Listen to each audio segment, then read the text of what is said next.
এতক্ষণ আলোচনা শুনেছেন। আজকের মূলত বয়ান হয়ে গেছে, মূল বয়ান হয়ে গেছে। তো এখন একটু নড়াচড়া করে বসেন, সামনের দিকে আসেন, একটু সামনে চলে আসেন, একটু জায়গা পরিবর্তন করে বসেন। দীর্ঘক্ষণ এক জায়গায় বসে থাকলে একটু অলসতা আসে, একটু ঘুম ঘুম ভাব হয়। একটু নড়াচড়া করে বসলে মানসিকভাবে একটু আপনার আগ্রহটা বাড়বে, আলোচনার প্রতি মনোযোগী হবেন ইনশাআল্লাহ। আর যে সকল ভাইয়েরা বাইরে দাঁড়িয়ে আছেন, আশেপাশে দাঁড়িয়ে আছেন, তারা একটু ভিতরে চলে আসেন। ভিতরে এসে অল্প সময় বসেন, লম্বা সময় আর মাহফিলের আলোচনা হবে না ইনশাআল্লাহ। অল্প সময়ের মধ্যে আজকের মাহফিল সমাপ্ত করা হবে ইনশাআল্লাহ।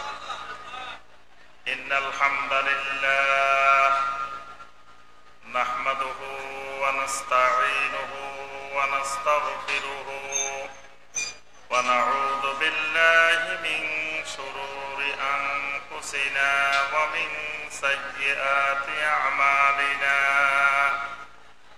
মান ইয়াহদিহিল্লাহু ফালা মুদিল্লা লাহু ওয়া মান ইউদ্লিল ফালা হাদিয়া লাহু ওয়া আশহাদু আল লা ইলাহা ইল্লাল্লাহু ওয়াহদাহু লা শারীকা লাহু ওয়া আশহাদু আন্না মুহাম্মাদান আবদুহু ওয়া রাসূলুহু।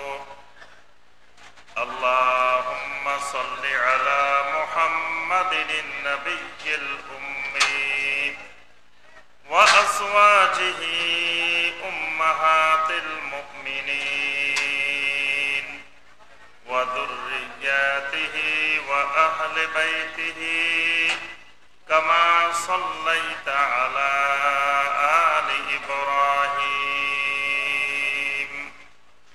ইন্নাকা হামিদুম মাজিদ।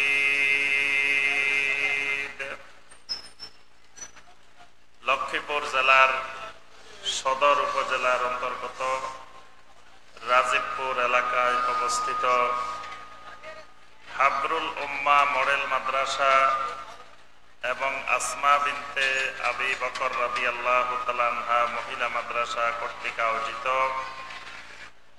আজকের এই গুরুত্বপূর্ণ উদাল্লিন নাস কনফারেন্স 2023-এর সম্মানিত সভাপতি, সম্মানিত অতিথিবৃন্দ, সম্মানিত উলামায়ে কেরাম, বিভিন্ন স্থান থেকে দূর দূরান্ত থেকে আগত অত্র এলাকার সম্মানিত দিনদার মুসলিম ভাই এবং বোনেরা, আল্লাহ রাব্বুল আলামিনের দরবারে কোটি কোটি শুকরিয়া যে মহান রব্বুল আলামিন আমাদেরকে সালাতুল আসরের পর থেকে শুরু করে এই পর্যন্ত সম্মানিত বিজ্ঞ উলামায়ে কেরামদের নিকট থেকে কোরআনে কারীম এবং হাদিসে নববী সাল্লাল্লাহু আলাইহি ওয়াসাল্লামের আলোকে দ্বীনের বিভিন্ন গুরুত্বপূর্ণ বিষয়ের উপরে আলোচনা শোনার পরে আজকের কনফারেন্সের এই পর্যায়ে এসে সংক্ষিপ্তভাবে কিছু দ্বীনের উপরে কথাবার্তা বলার এবং শোনার যে মহান রব্বুল আলামিন আমাদেরকে তৌফিক দিয়েছেন, সে মহান রব্বুল আলামিনের শুকর আদায় করি। সকলে বলি আলহামদুলিল্লাহ। সম্মানিত ভাই ও বোনেরা, আলহামদুলিল্লাহ, আমার যে বিষয়ের উপরে আলোচনা, সংক্ষিপ্ত আলোচনা হবে অল্প সময়ের মধ্যে, সেই বিষয়টি আপনাদের সামনে বলা হয়েছে শিরক মুক্ত ঈমান আকীদা প্রতিষ্ঠায় আমাদের করণীয়। এই বিষয়ের উপরে সংক্ষিপ্তভাবে আলোচনা পেশ করার চেষ্টা করব ইনশাআল্লাহ। তার আগে আলোচনার মূল আলোচনা যাওয়ার আগে যে বিষয়টি আপনাদের সামনে তুলে ধরব, আপনাদের মধ্যে ইসরায়েলের পক্ষে কে কে আছেন দেখি একটু হাত তোলেন তো। একজন পাওয়া গেছে। ইসরায়েলের পক্ষে কেউ আছেন? মাশাআল্লাহ, একজনও নাই। ওই ভাই ভুলে তুলে ফেলছে, মনে করছে ফিলিস্তিনের পক্ষে, এজন্য তুলে ফেলছে। একজনও আলহামদুলিল্লাহ। সবাই কার পক্ষে? আমরা আলহামদুলিল্লাহ। ইসরায়েলের থেকে টাকা পাইছেন কে কে একটু হাত তোলেন তো। যে ইসরায়েল থেকে টাকা পাইছেন এরকম কেউ আছেন? এরকমও নাই, আলহামদুলিল্লাহ। আচ্ছা, আহলে হাদিস ভাতা পান এরকম কে কে আছেন? এরকমও কেউ নাই। আমিন বলার জন্য প্রতিদিন 200 টাকা করে পান এরকম কে কে আছেন? জোরে আমিন বললে নোয়াখালীতে প্রতিদিন 200 টাকা করে দেয়। জোহরেও বলে, আসরেও বলে, মাগরিবেও বলে, সব ওয়াক্তে মসজিদে যায় যায় জোরে জোরে আমিন বলে। কে কে পাইছেন 200 টাকা করে দিদি? কি পান না একজনও? আজকের মাহফিলে যে আসছেন হুদাল্লিন নাস কনফারেন্সে কত টাকা করে ভাতা পাইছেন? জি পান না, আর নিজের পকেট থেকে দিয়ে আসছেন? জি মাশাআল্লাহ। তাহলে যে সমস্ত ওলামায়ে কেরাম, যে সমস্ত সম্মানিত আলেম, আমরা তাদের সম্মান হানিকর কোনো কথা বলবো না। যদিও আহলুল বেদা যারা, বেদাতীদের বড় বৈশিষ্ট্য হলো তাদের মৌখিক আচরণ থাকে খারাপ। তারা ওলামায়ে কেরামদেরকে সম্মান হানিকর কথা বলে। এই বাংলার জমিনে শায়েখ আব্দুর রাজ্জাক বিন ইউসুফ হাফেজাহুল্লাহ, তিনি একজন বড় ধরনের বড় মাপের মুহাদ্দিস আলেম, যার শত শত হাদিস মুখস্থ, যিনি হাদিসবিহীন ওয়াজ করেন না, তিনি শুধু হাদিসের অনুবাদ করেন, তিনি শুধু সহিহ হাদিসের অনুবাদ করে যান। হাদিস বলেন আর অনুবাদ করেন, হাদিস বলেন আর অনুবাদ করেন। এরকম একজন প্রথিতযশা মুহাদ্দিস, তাকে আহলুল বেদার একজন বলতেছে খান্নাস। কোন আলেমের জবান থেকে একজন মুহাদ্দিসের ব্যাপারে, এলমে হাদিসের এত বড় উস্তাদ, দীর্ঘ অনেক বছর ধরে তিনি এলমে হাদিস পড়াইতেছেন, সহিহ আল বুখারী পড়াইতেছেন, সহিহ মুসলিম পড়াইতেছেন, এরকম একজন মুহাদ্দিসকে লক্ষ্য করে একজন আলেমের মুখ থেকে যদি এই জাতীয় শব্দ বের হইতে পারে, তো এটা এই বাংলাদেশি বাঙালি জাতির ওলামায়ে কেরামের জন্য বড় ধরনের কলঙ্ক। এবং তিনি একজন চরম বেদাতি, তিনি একজন চরম উগ্রপন্থী, তিনি একজন চরম বেদাতি, এটা প্রমাণ করার জন্য এই বাক্যটাই, এই কথাটাই যথেষ্ট। আমরা এই জাতীয় কোন শব্দ কোন ওলামায়ে কেরাম কারো ব্যাপারে আমরা কখনো করি নাই, করবো না ইনশাআল্লাহ। আমরা বলবো যে সমস্ত ওলামায়ে কেরাম ময়দানে বলে বেড়াচ্ছেন যে আহলে হাদিসরা ইসরায়েলের পক্ষ নিয়েছে, ইসরায়েল থেকে তারা টাকা পায়, তারা ইহুদিদের দালাল, এই জাতীয় কথা যারা বলছেন তারা চরম অসত্য কথা বলছেন। মিথ্যা বলছেন বলি নেই কিন্তু, কারণ মিথ্যা শব্দটাও এরকম আলেমদের সামনে লাগানো এটা সমীচীন না। এই জন্য আমরা বলবো যে তারা চরম অসত্য কথা বলেছেন। কি কথা বলছেন? অসত্য কথা বলছেন। আমরা এই ব্যাপারে মাসলুম, আমরা আল্লাহ রাব্বুল আলামিনের দরবারে তাদের জন্য বিচারের প্রার্থী, আল্লাহর দরবারে বিচার দিয়ে রাখলাম। যদি তারা অনিচ্ছাকৃত, না জেনে না বুঝে বলেন, আল্লাহ পাক যেন তাদেরকে বুঝার তৌফিক দান করেন। আর যদি ইচ্ছাকৃত জেনে বুঝে শুনে বলে থাকেন, তাহলে আল্লাহর সেই ঘোষণাটাই আমরা আজকের এই কনফারেন্সেও ঘোষণা করব, লানাতুল্লাহি আলাল কাযিবিন, মিথ্যাবাদীদের উপরে আল্লাহ রাব্বুল আলামিনের লানত বর্ষিত হোক। আজ পর্যন্ত বাংলাদেশের একজন ওলামায়ে কেরাম কাউকে আমরা ইসরায়েলের পক্ষে কথা বলতে দেখি নাই। আহলে হাদিসদের দুইটি বৃহৎ সংগঠন, তন্মধ্যে এক সংগঠনের সম্মানিত সেক্রেটারি জেনারেল তখন আমাদের সামনে আলোচনা করেছেন। উনি কি আপনাদেরকে বলছেন যে আপনারা সবাই ইসরায়েলের পক্ষে থাকবেন? বলছে। বরং বাংলাদেশ জমিয়তে আহলে হাদিস থেকে লিখিতভাবে ইসরায়েলের এই নির্মম গণহত্যার বিরুদ্ধে তীব্র প্রতিবাদ জানানো হয়েছে। ঠিক একইভাবে আহলে হাদিস আন্দোলন বাংলাদেশ থেকে তারাও লিখিতভাবে এটার প্রতিবাদ করেছেন এবং প্রত্যেক আহলে হাদিস ওলামায়ে কেরাম বাংলাদেশের যত হাজার হাজার আহলে হাদিসের মসজিদ আছে সব জায়গায় প্রতিনিয়ত কুনুতে নাজেলা পাঠ করা হচ্ছে। আজকে মাগরিবের সালাতে আপনারা কুনুতে নাজেলা পাঠ করছেন না? এখানে যারা ওই কথা বলছেন তারা কয়টা মসজিদে কয়বার কুনুতে নাজেলা পড়ছেন? অথচ আহলে হাদিসরা ইসরায়েলের ধ্বংসের জন্য, ইসরায়েলের উপরে আল্লাহর লানত গজব বর্ষণের জন্য, ফিলিস্তিনের মাজলুম মুসলিম ভাই বোনদেরকে রক্ষা করার জন্য এমনি তো দোয়া করেন, তার সাথে সাথে তারা সালাতের ভিতরে, যেহেতু আল্লাহ পাক বলছেন ওয়াস্তাঈনু বিস-সাবরি ওয়াস-সালাহ, তোমরা আল্লাহর কাছে সাহায্য চাও সবরের মাধ্যমে এবং সালাতের মাধ্যমে। নবী সাল্লাল্লাহু আলাইহি ওয়াসাল্লাম 70 জন আলেম সাহাবীর সেই বীরে মাউনার প্রসিদ্ধ ঘটনা, 70 জন আলেম সাহাবীকে যখন নির্মম ভাবে শহীদ করা হয়েছিল, নবী সাল্লাল্লাহু আলাইহি ওয়াসাল্লাম তাদেরকে বদদুয়া দিয়ে সালাতের মধ্যে কুনুতে নাজেলা পাঠ করেছিলেন। সেই সুন্নত পদ্ধতি অনুযায়ী আমরাও প্রতিনিয়ত সালাতের মধ্যে কুনুতে নাজেলা পাঠ করে যাচ্ছি।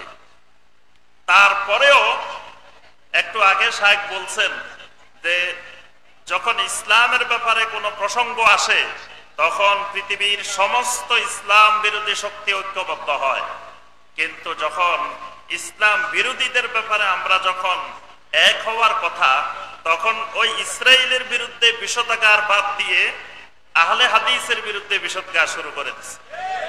মনে হচ্ছে যে ইসরায়েল সমস্যা না, সমস্যাটা আহলে হাদিস। ওনারা সবাই মনে হয় দল বেঁধে জিহাদে চলে যাইতো, আহলে হাদিসের জন্য পারতেছে না। কি আহলে হাদিসরা ধরে রাখছে ওনাদেরকে? কই, ওনারা একজনও তো জিহাদে যাওয়ার জন্য ডাক দেয় নাই। ডাক দিলে আমরা দেখতাম যে কে যাইতেছে, কে ডাক দিচ্ছেন, আমরাও তাদের সাথে যাইতাম বা আমরা দেখতাম।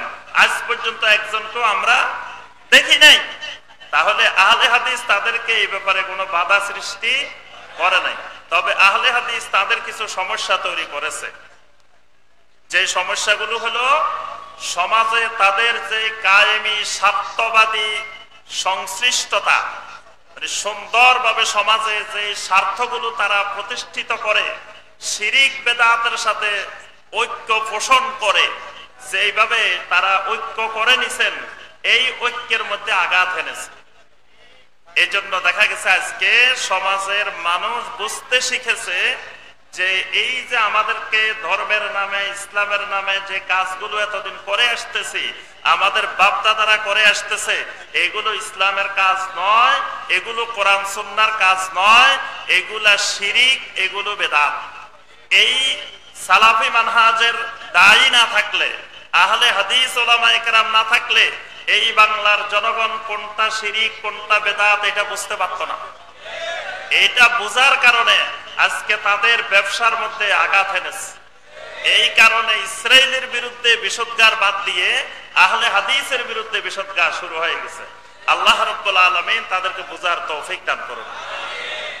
কেউ কেউ বলতেছেন যে আহলে হাদিসরাই নাকি এই উম্মতের মধ্যে অনৈক্য সৃষ্টি করতেছে, যে এরা আসছেই নাকি উম্মতকে ভাঙ্গন সৃষ্টি করার জন্য, উম্মতের মধ্যে অনৈক্য সৃষ্টি করার জন্য। আচ্ছা, যখন এই লক্ষ্মীপুরে আহলে হাদিসের দাওয়াত আসে নাই, সালাফি মানহাজের দাওয়াত আসে নাই, তখন কি লক্ষ্মীপুরের সমস্ত ওলামায়ে কেরাম ঐক্যবদ্ধ ছিল? ঐক্যবদ্ধ থাকলে তাদের মধ্যে কেউ, সবাই হানাফি, কেউ আবার রেজবি, কেউ বেরলবি, কেউ দেওবন্দি, কেউ সরমনাই, কেউ অমুক, কেউ হেফাজত, তা আপনাদের মধ্যে এত অনৈক্য কেন হয়েছে? যদি আহলে হাদিসরাই অনৈক্য তৈরি করে, তাহলে আহলে হাদিস আসি মনে হয় উনাদেরকে ভাগ করে দিছে, আহলে হাদিস না আসলে মনে হয় সবাই ঐক্যবদ্ধ থাকতো। তাহলে বোঝা যায় আহলে হাদিস এসে উম্মতের অনৈক্য সৃষ্টি করে নাই, বরং উম্মতকে ঐক্যবদ্ধ করার মূল যে কি পয়েন্ট, মূল যে চালিকা শক্তি, সেটাই আহলে হাদিস মানুষদেরকে আহ্বান করতেছে যে উম্মতের ঐক্যবদ্ধতার মূল সূত্র হলো আকীদা। আকীদার ভিত্তিতে উম্মত ঐক্যবদ্ধ হতে পারে। আকীদা এক না হইলে, আকীদা বিশুদ্ধ না হইলে উম্মতের এই ঐক্য স্থায়ী হয় না। মুহূর্তে ঐক্য হয়, মুহূর্তে আবার ঐক্য ভেঙে যায়। এজন্য আকীদার ভিত্তিতেই উম্মতের ঐক্য হয়। আকীদা এক না হইলে দেখেন হানাফি, এটা হানাফির মধ্যে কত গ্রুপ, এত গ্রুপ হওয়ার কারণ কি? তাদের ফিকহি মাসালা এক, কিন্তু তারা আকীদার ক্ষেত্রে গিয়ে ভিন্ন ভিন্ন হয়ে গেছে। আকীদার কারণে ঐক্য প্রতিষ্ঠিত সম্ভব হয় না, আকীদা ভিন্নতা এসে গেছে। তো সম্মানিত ভাই ও বোনেরা, আমরা আজকের আলোচনার শুরুতে আল্লাহ রাব্বুল আলামিনের কাছে দোয়া করি, আল্লাহ সুবহানাহু ওয়া তাআলা আমাদের ফিলিস্তিনের মাজলুম ভাই বোনদেরকে আল্লাহ পাক হেফাজত করুন। আল্লাহ রাব্বুল আলামিন তাদের উপরে রহমত নাজিল করুন। আল্লাহুম্মা মুনজিলাল কিতাব, আল্লাহুম্মা সারিআল হিসাব, আল্লাহুম্মা মুজরিয়াস সাহাব, আল্লাহুম্মা হজিমিল আহজাব, আল্লাহুম্মা আইজ্জাল ইসলাম ওয়াল মুসলিমিন, আল্লাহুম্মা আজিল্লাশ শিরকা ওয়াল মুশরিকিন, আল্লাহুম্মা আনজিল মুস্তাদআফিনা মিনাল মুমিনিন, আল্লাহুম্মা আনজিল মাজলুমিনা মিনাল মুমিনিন, আল্লাহুম্মা শুদুদ ওয়াতআতাকা আলাজ জালিমিন আল ইয়াহুদিয়িন ওয়াল মাশরুক ওয়াল মুশরিকিন ওয়াল মাগদুবি আলাইহিম। আল্লাহ রাব্বুল আলামিন ইহুদিদেরকে যুগে যুগে গজব দিয়ে আল্লাহ পাক ধ্বংস করেছেন। আল্লাহ এখনো ইহুদিদেরকে আপনার গজব দিয়ে ধ্বংস করে দিয়ে আমাদের পবিত্র তিন মসজিদের এক মসজিদ মসজিদে আকসাকে আমাদের হাতে দিয়ে দিন।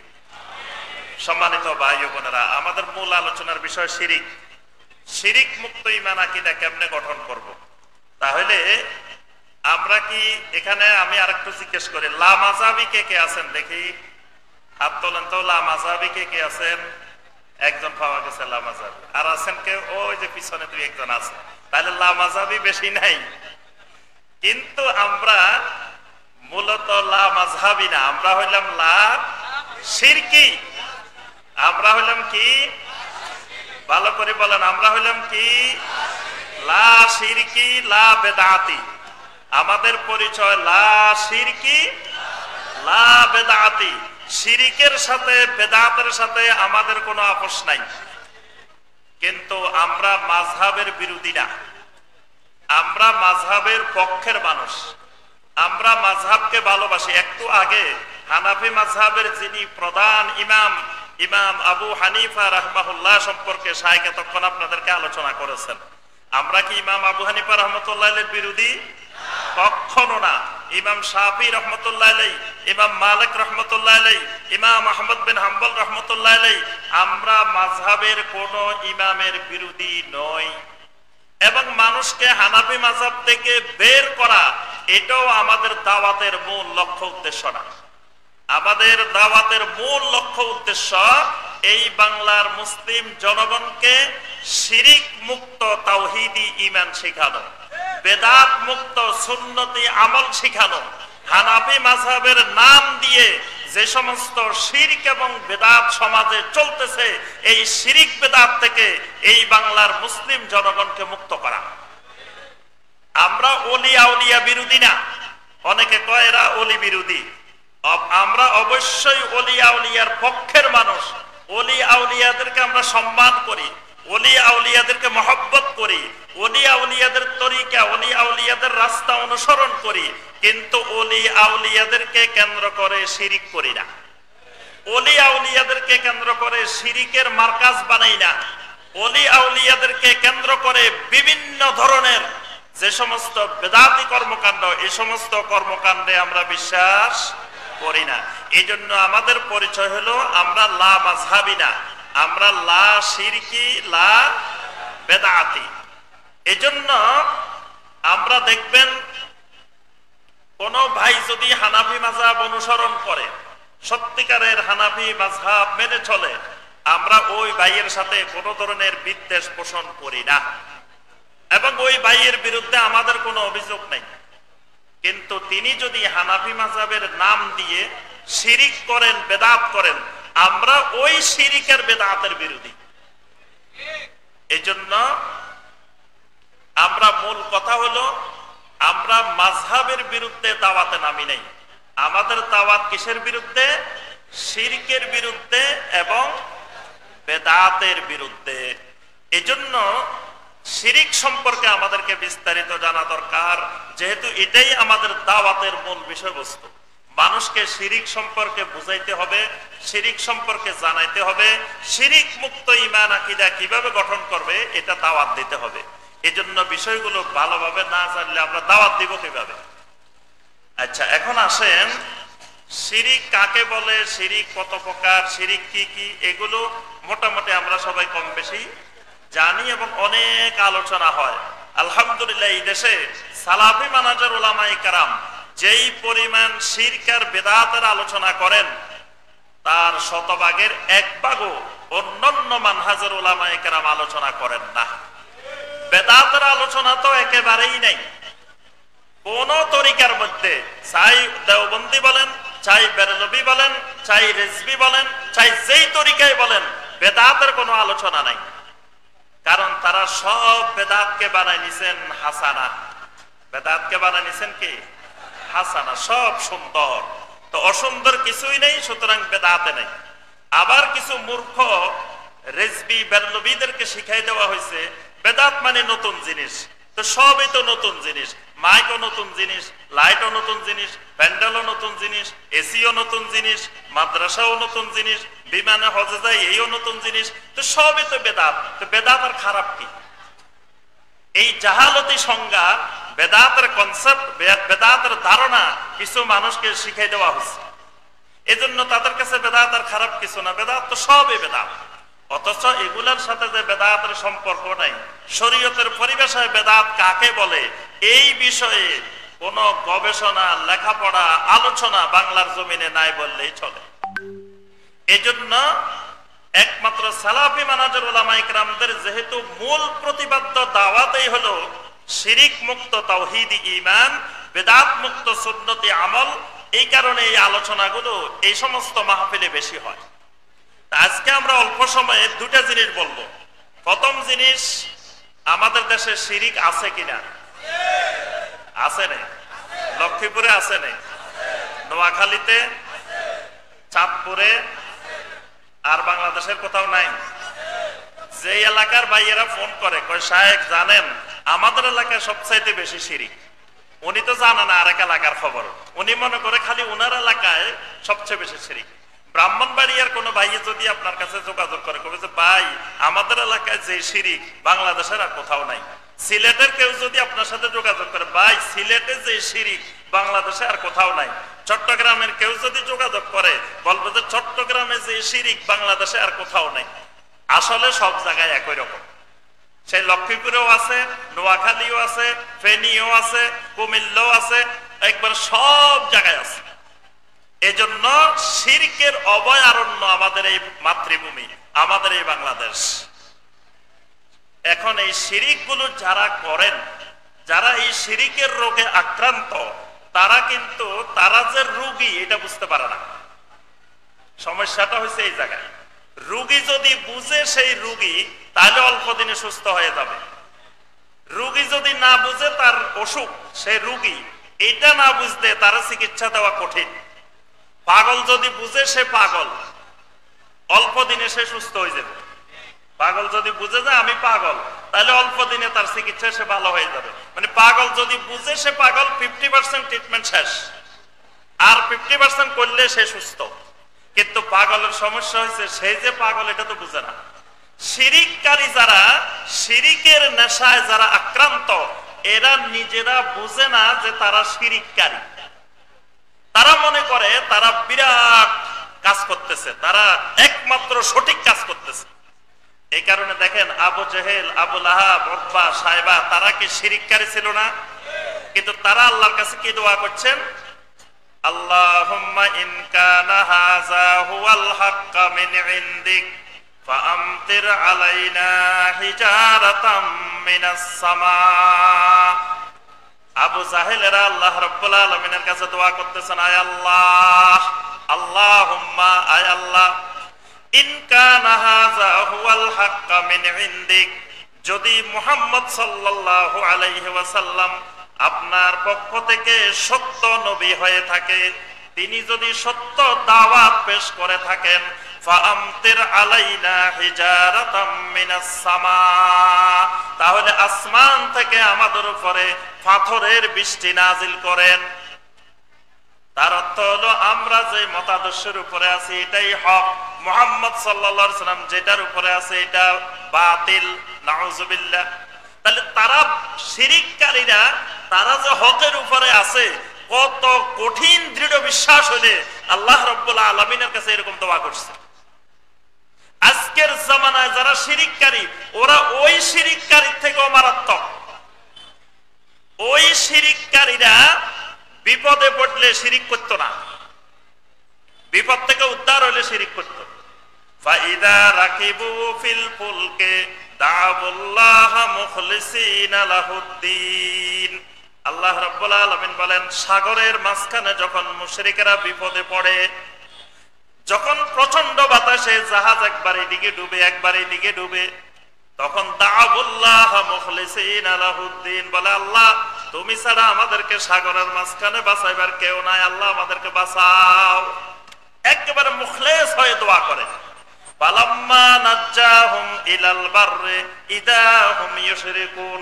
আল্লাহ রাব্বুল আলামিন বলেন, যখন তাদেরকে কিনারায় নিয়ে আসি, সেখান থেকে উদ্ধার করে সাগরের কিনারায় আনি, এবার তারা শিরিক করা শুরু করে। তাহলে ওই জামানার মুশরিক সাগরের মাঝখানে বিপদে পড়লে একমাত্র আল্লাহকে ডাকতো, উপরে উঠলে আল্লাহর সাথে অন্যান্যদেরকে শরীক করতো। কিন্তু এই জামানার মুশরিক সাগরের মাঝখানে বিপদে পড়লেও ডাকে খাজা বাবা, সাগরের মাঝখানে বিপদে পড়লেও ডাকে গাউসুল আজম, সাগরের মাঝখানে বিপদে পড়লেও ডাকে অমুক বাবা তমুক বাবা, অমুক শাহ তমুক শাহকে ডাকে। এই জন্য দিকে লঞ্চের মধ্যে অমুক শাহ অমুক বাবার নাম লেখা আছে, দেখছেন নি? কেউ লঞ্চে গেছেন? যে আপনাদের আশেপাশে তো লঞ্চ আছে না? যে দেখবেন যে লঞ্চের মধ্যে, সব লঞ্চের মধ্যে খাজা বাবা অমুক শাহ তমুক শাহ এরকম লেখা আছে। তার অর্থ তারা বিশ্বাস করে সাগরের মাঝখানে নদীর মাঝখানেও অমুক বাবার অমুক শাহর ফাওয়ার আছে। ওই যুগের মুশরিক এই বিশ্বাস করতো না, কিন্তু এই জামানার মুশরিক তার থেকে জটিল, তার থেকে মারাত্মক রোগী। ওই জামানার মুশরিককে জিজ্ঞাসা করা হয়তো, ওয়ামাইয়ুদাব্বিরুল আমরা, বলো দেখি এই সূর্য চন্দ্র আকাশ, এই গ্রহ উপগ্রহ নক্ষত্র যা কিছু দেখো এগুলো পরিচালনা করে কে? ওই জামানার মুশরিক বলতো সাইয়াকুলুন আল্লাহ, একমাত্র আল্লাহই পরিচালনা করে। আজকের জামানার মুসলিম যারা আল্লাহর ওলি পরিচয় দেয়, এরা বলে শুনো, আসমান জমিন গ্রহ উপগ্রহ চন্দ্র সূর্য এইগুলা শুধু আল্লাহ পরিচালনা করে না, আল্লাহ রাব্বুল আলামিন জমিনে কুতুব বানায় রেখেছেন, ওলি বানায় রেখেছেন, বুজুর্গ বানায় রেখেছেন, এদেরকে দিয়ে আল্লাহ পরিচালনা করে। কি সুবহানাল্লাহ নাউজুবিল্লাহ কিছু বলবেন না? এই জামানার মুসলমান কুতুবে বিশ্বাস করে, কয় প্রত্যেক এলাকা এলাকা কুতুব আছে, লক্ষ্য করে কুতুব আছে না? কুতুবের নাম কি জানা না?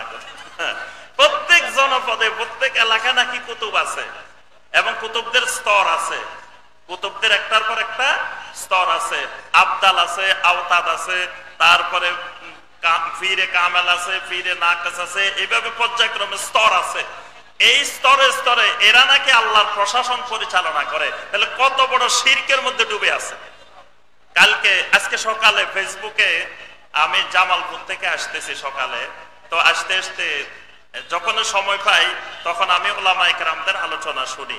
তা একজন বলতেছেন যে আমাদের আকীদায় কি কি সমস্যা আছে একটু আমারে ডাকেলি যে ধরাই দেন না, কি কি সমস্যা আছে? তো সমস্যা তো আগাগোড়া নাই, কুল কিনারা নাই, কয়টা ধরাই দেব? আর ধরাই দিতে গেলে তো আপনাদের ছাত্র নিয়ে, কয়েক হাজার ছাত্র নিয়ে আমাদের উপরে আক্রমণ চালাইবেন, সন্ত্রাসী হামলা চালাইবেন। বাহাসের নামে কয়েক হাজার ছাত্র একত্রিত করি লাঠি সোটা নিয়ে হামলা চালান। আগে বলবো যে পাঁচজন আসবেন, পরে যখন আপনি তো তাদের কথা, এই কথা মনে রাখবেন, কোনদিন বেদাতীদেরকে বিশ্বাস করবেন না, কোনদিন বেদাতীকে কখনো বিশ্বাস। আমাদের অনেক ভাইয়েরা সরল মনে বিশ্বাস করে বসে থাকে, কয় আপনারা খালি 5 জন আসবেন, আমরা খালি 5 জন থাকবো, আর কেউ থাকবে না, শুধু এখানে আমরা একটু আলোচনা করব এই বিষয়গুলো নিয়ে। পরে আপনি তো সরল মনে 5 জন চলে এসছেন, তারা 5000 নিয়ে আসছে। লাঠি সোটা সন্ত্রাসী ভাড়া করে ৫,০০০ নিয়ে এসে আপনাকে জিম্মি করে আর বাহাদুরের মতো হাতে আর বলে আমরা জিতে গেছি। এগুলা হলো বেদাতীদের বন্ডামি, বেদাতীদের কারসাজি। এই জাতীয় বেদাতীদের বন্ডামি কারসাজির ফাঁকে কোনোদিন ফাঁদে আপনারা পড়বেন না, খুবই সতর্ক থাকবেন। এই জাতীয় কথা বললে বলে আমাদের শাইখদেরকে আনার দরকার নাই। আমাদের শাইখদের প্রত্যেকের আলোচনা ইউটিউবে হাজার হাজার আছে। আমাদের এক এক শাইখের ৫,০০০ ৬,০০০ আলোচনা আছে। আমার তাফসীরুলকুরআন.com এ ৬,০০০ আলোচনা আছে। উনি কোন বিষয় শুনতে চায়, কোন বিষয় জানতে চায়, এই ৬,০০০-এর ভিতরে আছে। উনার দরকার হলে উনি বাড়িতে বসে শুনুক। আমরা যাই ওখানে ওনাদেরকে শোনানোর দরকার নাই, কারণ ওনারা তো ঘুমাই রয়েছে, জেনে শুনে ঘুমাই রয়েছে, এটা জাগানো সম্ভব না। যদি কেউ অরিজিনাল ঘুমায় তারা আপনি জাগাইতে পারবেন, কেউ যদি ইচ্ছা করে ঘুমাই থাকে তাকে তো আপনি জাগাইতে পারবেন না।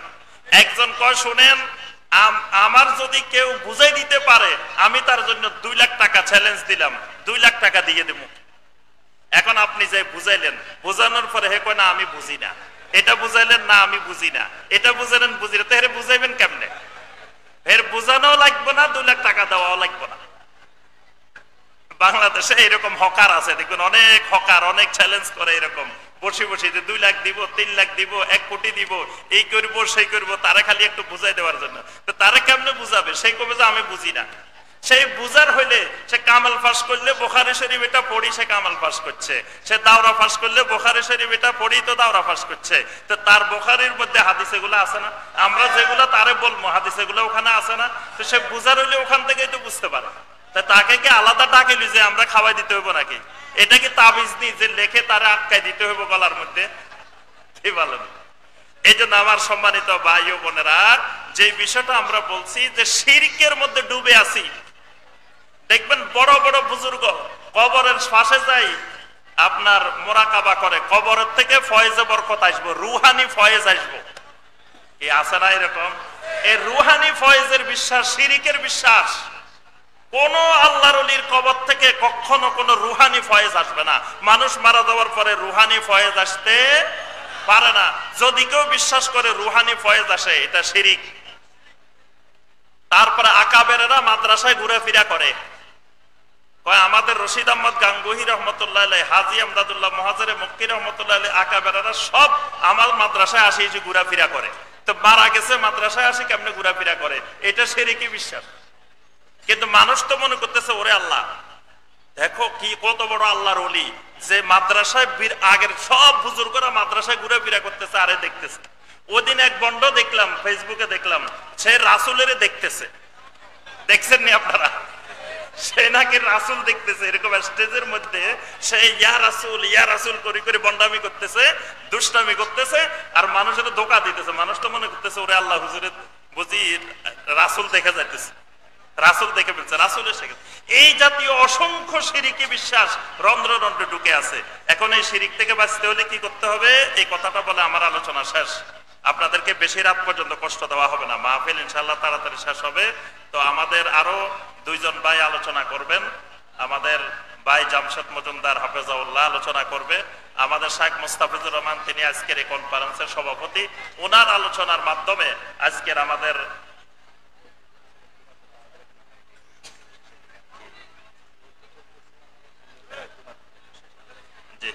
ইনশাআল্লাহ, তো শাইখের সভাপতির আলোচনার মাধ্যমে ইনশাআল্লাহ আজকের কনফারেন্স শেষ হবে। আপনারা ইনশাআল্লাহ সে পর্যন্ত থাকবেন। তো যে বিষয়গুলো আমি সংক্ষেপে বলে শেষ করব, এই শিরিক থেকে যদি আমরা বাঁচতে চাই, শিরিক মুক্ত আকীদা ঈমান গড়ে তুলতে চাই, তো অনেকগুলো করণীয় আছে। তার মধ্যে কয়েকটি গুরুত্বপূর্ণ করণীয় আছে। 1 নম্বর করণীয়, শিরিক থেকে বাঁচার জন্য, আমার ঈমান আকীদা আমলকে শিরিক মুক্ত করার জন্য আল্লাহ রাব্বুল আলামিনের কাছে বেশি বেশি দোয়া করতে হবে। আল্লাহ সুবহানাহু ওয়া তাআলা যদি আমাকে আপনাকে কবুল না করেন, শিরিক মুক্ত না করেন, আমি আপনি এই সমাজে বসবাস করি যেখানে আপনার পুরা আগাগোড়ায় শিরিকের মধ্যে ডুবে আছেন, সেই সমাজে থেকে আপনি শিরিক মুক্ত থাকবেন, এটা অসম্ভব জিনিস। এই জন্য আল্লাহ সুবহানাহু ওয়া তাআলার কাছে দোয়া করবেন। কেমনে দোয়া করবেন? আল্লাহ রাসূল সাল্লাল্লাহু আলাইহি ওয়াসাল্লাম সেই দোয়াও শিখিয়ে দিয়েছেন। আল্লাহুম্মা ইন্নী আউযু বিকা আন উশরিকা বিকা ওয়া আনা আ'লাম ওয়া আস্তাগফিরুকা লিমা লা আ'লাম আয় আল্লাহ, আমি জেনে বুঝে কোনো কিছু আপনার সাথে শিরিক করা থেকে আপনার কাছে পানা চাই, আর না জেনে না বুঝে যদি কোনো শিরিক করে ফেলি সেটার জন্য আপনার কাছে ক্ষমা চাই। এভাবে আল্লাহ সুবহানাহু ওয়া তাআলার কাছে সবসময় দোয়া করতে হবে, আল্লাহ আমি যেন জেনে বুঝে বা না জেনেও কোনো অবস্থায় যেন আল্লাহ আপনার সাথে শিরিক আমি কখনো না করি। এই দোয়াটা আল্লাহ রাব্বুল আলামিনের কাছে বেশি বেশি করতে হবে, কারণ আল্লাহ সুবহানাহু ওয়া তাআলা না চাইলে আমি আপনি শিরিক মুক্ত হইতে পারবো না। শিরিকের আবিষ্কার মূর্খ লোক দিয়ে হয় না, শিরিকের আবিষ্কার বড় আলেম দিয়ে হয়। আল্লাহর ঘরে 360টা মূর্তি যে ছিল, এই 360টা মূর্তি কে ঢুকাইছিল বলেন তো দেখি, কে বলতে পারবেন? আল্লাহর ঘরে যে 360টা মূর্তি ছিল, মক্কা বিজয়ের সময় আল্লাহ রাসূল সাল্লাল্লাহু আলাইহি ওয়াসাল্লাম 360টা মূর্তি পাইছেন। এই মূর্তিগুলো কে ঢুকাইছিল? মূর্খ লোকেরা ঢুকাইছিল না কোনো আলেমে ঢুকাইছিল? ওই জামানার সবচাইতে বড় আলেম, সবচাইতে বড় পীর সাহেব, সবচাইতে বড় বুজুর্গ লোকটা আমর ইবনে লুহাই আল খুজাই। লোকটার নাম হলো আমর বিন লুহাই আল খুজাই। মনে রাখবেন, আরেকবার আসলে আল্লাহ পাশে রাখলে এটা জিজ্ঞেস করবো, পরীক্ষা নেওয়া হবে। আমর ইবনে লুহাই আল খুজাই, কি নাম বলেন তো দেখি? আমর ইবনে লুহাই আল খুজাই। এই লোকটা ওই জামানার সবচাইতে বড় আলেম, সবচাইতে বড় বুজুর্গ, সবচাইতে বড় পীর সাহেব। এই লোক শাম দেশে গেছে, যাই দেখে ওখানকার লোকেরা হুবল মূর্তির পূজা করতেছে। জিজ্ঞাসা করলো, কিরে ভাই তোমরা এটা কি করো?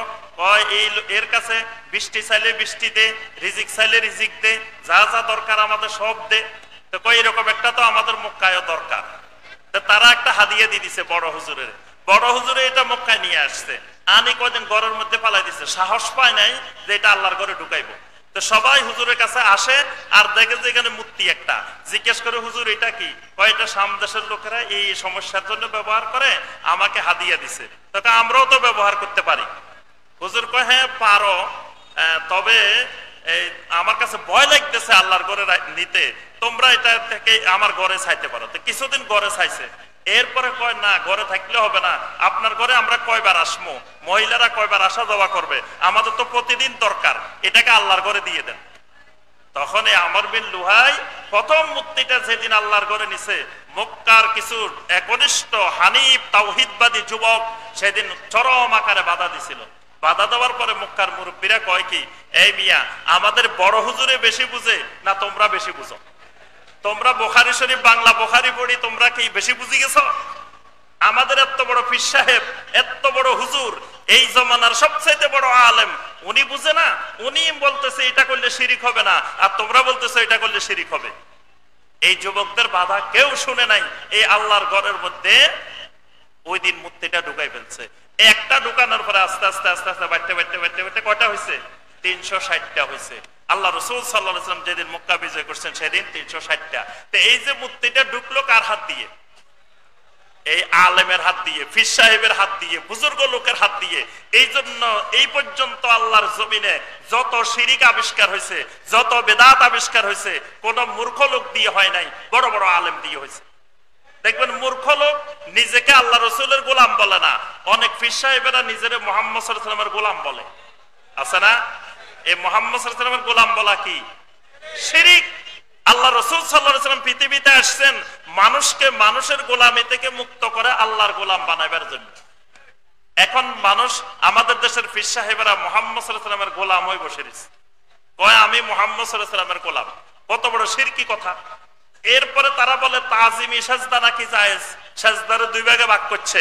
এই শিরিককে জায়েজ করার জন্য একটা বানাইছে তাজিমি সাজদা। এইভাবে কবরে মান্নত করা, কবরের উদ্দেশ্যে গরু, ছাগল, খাসি, মুরগি, মশারি, মোমবাতি নিয়ে নিয়ে রওনা দেওয়া, এগুলো মূর্খ লোকেরা আবিষ্কার করে নাই, এগুলো বড় বড় আলেম, বড় বড় পীর সাহেবেরা আবিষ্কার করছে। এই জন্য আল্লাহর কাছে দোয়া করতে হবে সবসময়, আল্লাহ এই শিরিক থেকে আমাকে বাঁচান, আল্লাহ আমার পরিবারকে বাঁচান, আল্লাহ আমার এই জাতিকে বাঁচান। বেশি বেশি দোয়া করতে হবে। 2 নম্বর কাজ, কাউকে সম্মান করার ক্ষেত্রে অতিরঞ্জন করা যাবে না। কোন দিনদার মানুষ, যত বড় দিনদার হোক, তাকে সম্মান করব, কিন্তু সম্মান করতে করতে অতিরঞ্জন করা যাবে না। স্ত্রীকে ভালোবাসবেন, ভালোবাসতে বাসতে আম্মা ডাকা যাবে না। কি বেশি ভালোবাসতে যায় যদি কোন আম্মা কইরে কি এবার থাকবো, বউ থাকবো, বিয়ে থাকবো, কাপ্পারা দেওয়া লাগবে, জেহারের কাপ্পারা দেওয়া লাগবে। বেশি ভালোবাসি এবার জেহারের কাপ্পারা। এই জন্য স্ত্রীরে ভালোবাসবেন, সর্বোচ্চ নাম ধরে ডাকবেন। এর উপরে তো আর ভালোবাসা আম্মা ডাকা যাবে না, কি বলেন? এই জন্য আমাদের দেশের কিছু মানুষ ফাতেমা রাদিয়াল্লাহু তাআলা আনহাকে ভালোবাসতে বাসতে আম্মা বানায় ফেলছে। ওই মা ফাতেমা বলে না এরকম? একদিন একজন খুতবার মধ্যে আলোচনা করতেছে মা ফাতেমা, মা ফাতেমা। তা আমি বললাম, ভাই ফাতেমা রাদিয়াল্লাহু তাআলা মা হইলো কেমনে? নবী সাল্লাল্লাহু আলাইহি ওয়াসাল্লামের স্ত্রীরা আমাদের মা, কিন্তু ফাতেমা কেমনে মা হয়? ওই মা না বললে বিষয়টা কেমন যেন সম্মান বোঝা যায় না, মা বললে একটু সম্মান বেশি হয়। তা আমি কে তাহলে স্ত্রীরা আম্মা বললে তো সম্মান আরো বেশি হয়। স্ত্রীর সম্মান করলেন। এই জন্য বেশি অতিরঞ্জন করা যাবে না। যে কোনো আলেম ওলামা, যে কোনো দিনদার, যে কোনো সালেহীন, কারণ যুগে যুগে শিরিক ঢুকছে সালেহীন বান্দাদেরকে অতিরঞ্জন করার ক্ষেত্রে, ভালোবাসতে গিয়ে অতিরঞ্জন করার কারণে শিরিক ঢুকছে। এই জন্য অতিরঞ্জন থেকে দূরে থাকতে হবে। 3 নম্বর, কাউকে সুপারিশকারী বানানো যাবে না। যে ডক্টর ইমাম হোসেন আমারে সুপারিশ করে জান্নাতে নিয়ে যাবে, এই বিশ্বাস করা কি শিরিক।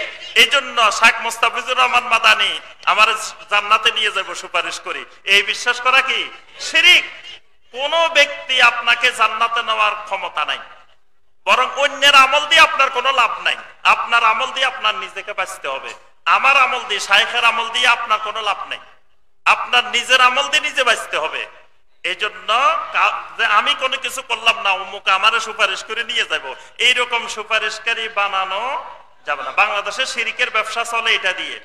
মিয়া আমরা আমাদের হুজুর কিন্তু ট্রেন ভাড়া করে রাখছে, জাহাজ ভাড়া করে রাখছে, লঞ্চ ভাড়া করে রাখছে, খালি আমাদের এখান থেকে টিকিট নেন, টিকিট নিবেন আর জান্নাতে কিয়ামতের দিন সব লঞ্চে উঠে যাবেন, ট্রেনে উঠে যাবেন, বাসে উঠে যাবেন।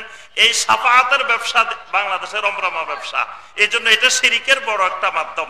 সর্বশেষ যে কথাটা বলে আমি শেষ করব, সেটা হলো জাহালত। জাহালত দূর করতে হবে, মানে মূর্খতা দূর করতে হবে। মূর্খতা দূর করে এলমের দিকে আসতে হবে। এলেম কিসের মধ্যে? কোরআনে কারিমের মধ্যে এবং নবী সাল্লাল্লাহু আলাইহি ওয়াসাল্লামের সহিহ হাদিসের মধ্যে এলেম। এর বাহিরে যা আছে এগুলা সব হলো জন্নি এলেম। কোরআন আর সহিহ হাদিসের এলেম, এলমে ইয়াকিন, দৃঢ় এলেম, অরিজিনাল এলেম, খাঁটি এলেম। এর বাইরে যত এলেম আছে সব ধারণার এলেম, জন্নি এলেম। বিজ্ঞানের যত এলেম, বিজ্ঞানের যত জ্ঞান, ধারণার জ্ঞান। এখান থেকে চাঁদের দূরত্ব কত পৃথিবী থেকে? বলেন তো দেখি, পৃথিবী থেকে চাঁদের দূরত্ব কত? জি, ওরা এই এলাকা মানে বিজ্ঞান পড়ে না, লক্ষ্মীপুরে বিজ্ঞান পড়ায় না নাকি? সূর্যের দূরত্ব কত? জি, 9,30,00,000 মাইল নাকি? আচ্ছা, কনে মাফি চাইছে? মাপছে কেন? এখান থেকে সূর্য যে এত কোটি এত লক্ষ মাইল, মাপছে কে? কেউ মাপছে? চন্দ্র যে এত দূরে, মাপছে কে? কেউ মাপছে? সেন ফালাই রশি ধরি মাপছে? তাইলে এই যে আমাদেরকে শিখাইছে জিনিসটা কোন জ্ঞান? ধারণার জ্ঞান। এইভাবে বিজ্ঞানের জ্ঞান, যত সাবজেক্টের জ্ঞান, দর্শনের জ্ঞান, ফিলোসফির জ্ঞান, যা জ্ঞান আছে সব জন্নি জ্ঞান, ধারণার জ্ঞান। শুধু কোরআনে কারিম এবং সহিহ হাদিসের জ্ঞান, ইয়াকিনী জ্ঞান, নিশ্চিত জ্ঞান, দৃঢ় জ্ঞান। এজন্য এই ইলমের কাছে আসতে হবে, জাহালত ছাড়তে হবে। জাহালত ছাড়লে বাপ দাদার অন্ধ অনুসরণ ছাড়তে হবে। যে সব কিছুর পরে না আমাদের মুরব্বীরা এমনি করছে, আমাদের আকাবিরেরা এমনি করছে, না আমাদের মাযহাবে এটা নাই, না আমাদের এটা করা যাবে না, এটা হলো জাহালত। এই জাহালত না ছাড়লে শিরিক মুক্ত হওয়া সম্ভব নয়। আল্লাহ রাব্বুল আলামিন আমাদের সবাইকে শিরিক মুক্ত ঈমান ও আকীদা গড়ার তৌফিক দান করুন। আল্লাহ রাব্বুল আলামিন আমাদের সবাইকে শিরিক মুক্ত হয়ে তাওহীদি ঈমান নিয়ে আমাদেরকে কবরে যাওয়ার তৌফিক দান করুন। সম্মানিত ভাই ও বোনেরা, এই হাবরুল উম্মাহ মডেল মাদ্রাসা আমাদের সকলের একান্ত ঈমানী প্রতিষ্ঠান, আমাদের সকলের আকীদা মানহাজের সাথে সম্পৃক্ত একটি অন্যতম প্রতিষ্ঠান এই হাবরুল উম্মাহ মডেল মাদ্রাসা এবং আসমা বিনতে আবু বকর রাদিয়াল্লাহু তাআলা আনহা মহিলা মাদ্রাসা। তো মাদ্রাসার ভর্তি চলতেছে আলহামদুলিল্লাহ। আমাদের শায়েখ এখন নিজে থেকে সরাসরি তার তত্ত্বাবধানে এই প্রতিষ্ঠানগুলো পরিচালিত হয়। শায়েখ নিজেই এটা দেখাশোনা করেন। আলহামদুলিল্লাহ লেখাপড়ার মান আলহামদুলিল্লাহ আশা করি অনেক ভালো। তবে আমরা তো লেখাপড়ার মান বলবো ভালো, আপনারাও যাচাই বাছাই করে দেখবেন যে আলহামদুলিল্লাহ প্রতিষ্ঠানের লেখাপড়ার মান খুবই ভালো। আমরা আমাদের ছেলে মেয়েদেরকে এই প্রতিষ্ঠানে ভর্তি করাইতে পারি। সবচেয়ে বড় কথা, আমার ছেলে মেয়েরা যেন বেদাতি না হয়, আমার ছেলে মেয়েরা যেন শিরকি আকীদা পোষণকারী না হয়। তো শিরিক মুক্ত আকীদা, বেদাত মুক্ত সুন্নতি আমল আলহামদুলিল্লাহ এই প্রতিষ্ঠানগুলোতে শেখানো হয়। আমরা এই প্রতিষ্ঠানকে সর্বপ্রকার সহযোগিতা করব, ছেলে মেয়ে দিয়ে, আত্মীয় স্বজন, আরো ছাত্রছাত্রী এনে ভর্তি করানোর ক্ষেত্রে সহযোগিতা করব, আর্থিক ক্ষেত্রে সহযোগিতা করব, এবং সবসময় আল্লাহ রাব্বুল আলামিনের কাছে এই প্রতিষ্ঠানের জন্য দোয়া করব। কারণ এরকম একটা প্রতিষ্ঠান লক্ষ্মীপুরে না হইলে আমি আপনি চাইলেও আমার ছেলে মেয়েকে শিরিক মুক্ত ঈমান শিখাইতে পারতাম না। আমি আপনি চাইলেও এইরকম একটা দ্বীনি মাহফিল যে আলোচনাগুলো হচ্ছে এটা আপনি বাহিরে যাই কোথায় করতে পারতেন। আল্লাহ পাক প্রতিষ্ঠানের কারণে এত সুন্দর একটা সুযোগ করে দিচ্ছেন। আল্লাহ রাব্বুল আলামিন আমাদের সবাইকে তৌফিক দান করুন। তারপরে এখানে আপনার এই মসজিদের খুতবায় অনেক সম্মানিত বড় বড় শায়েখেরা আলহামদুলিল্লাহ এসে এখানে খুতবা দেন শুক্রবারে। এই খুতবাগুলোতে আপনারা অংশগ্রহণ করার চেষ্টা করবেন। এই খুতবাগুলো খুবই জ্ঞান গর্ব, খুবই ইলমি আলোচনা হয়, এর মাধ্যমে আপনার ইলমকে সমৃদ্ধ করতে পারবেন ইনশাআল্লাহ। আল্লাহ পাক আমাদের সবাইকে তৌফিক দান করুন, আমিন ইয়া রাব্বাল আলামিন। আসসালামু আলাইকুম ওয়া রাহমাতুল্লাহি ওয়া বারাকাতুহু।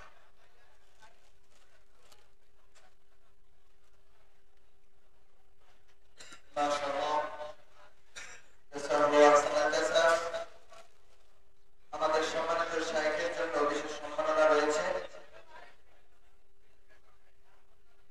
আমাদের এতক্ষণ যিনি আলোচনা করছিলেন শিরক মুক্ত ঈমান আকীদা প্রতিষ্ঠা আমাদের বোর্ডের সম্পর্কে শেখ ডক্টর মোহাম্মদ ইমাম হোসেন হাফিজাহুল্লাহ, এ পর্যায়ে তিনাকে সম্মাননা তুলে দিবেন অত্র মাদ্রাসার প্রতিষ্ঠাতা পরিচালক এবং আজকের অনুষ্ঠানের সম্মানিত সভাপতি শেখ মুস্তাফিজুর রহমান মাদানী হাফিজাহুল্লাহ। জি, মাইক বন্ধ নাকি? একটু জি, এই বইটা দেখেন, শিরক মুক্ত ঈমান ও আমল গড়ি। আমার লেখা বর্তমানে 13টি বই আছে। তো 13টি বইয়ের মধ্যে এটা একবারে লেটেস্ট, সর্বশেষ এটা বের হয়েছে যে শিরক মুক্ত ঈমান ও আমল গড়ি। এটার মধ্যে শিরকের আগাগোড়া সব বিস্তারিত আলোচনা আছে। শিরক কাকে বলে, শিরক কত প্রকার, শিরক কিভাবে হয়, বাংলাদেশে বহুল প্রচলিত শিরক। তো শিরকের বইগুলো, তাওহীদের বইগুলো পড়ার চেষ্টা করবেন ইনশাআল্লাহ।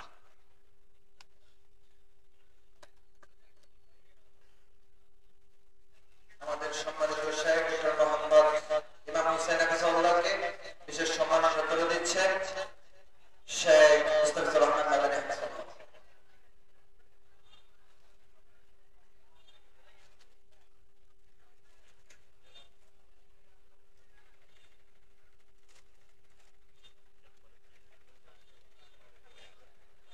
সম্মানিত উপস্থিতি, শিরক মুক্ত ঈমান আকীদা প্রতিষ্ঠায় আমাদের বোর্ডের সম্পর্কে আলোচনা শুনছিলাম। আপনারা অবগত আছেন হাবলুল্লাহ মডেল মসজিদ ও মাদ্রাসা এই উদ্দেশ্যে গঠিত হয়েছে হাবলুল্লাহ মডেল মসজিদ ও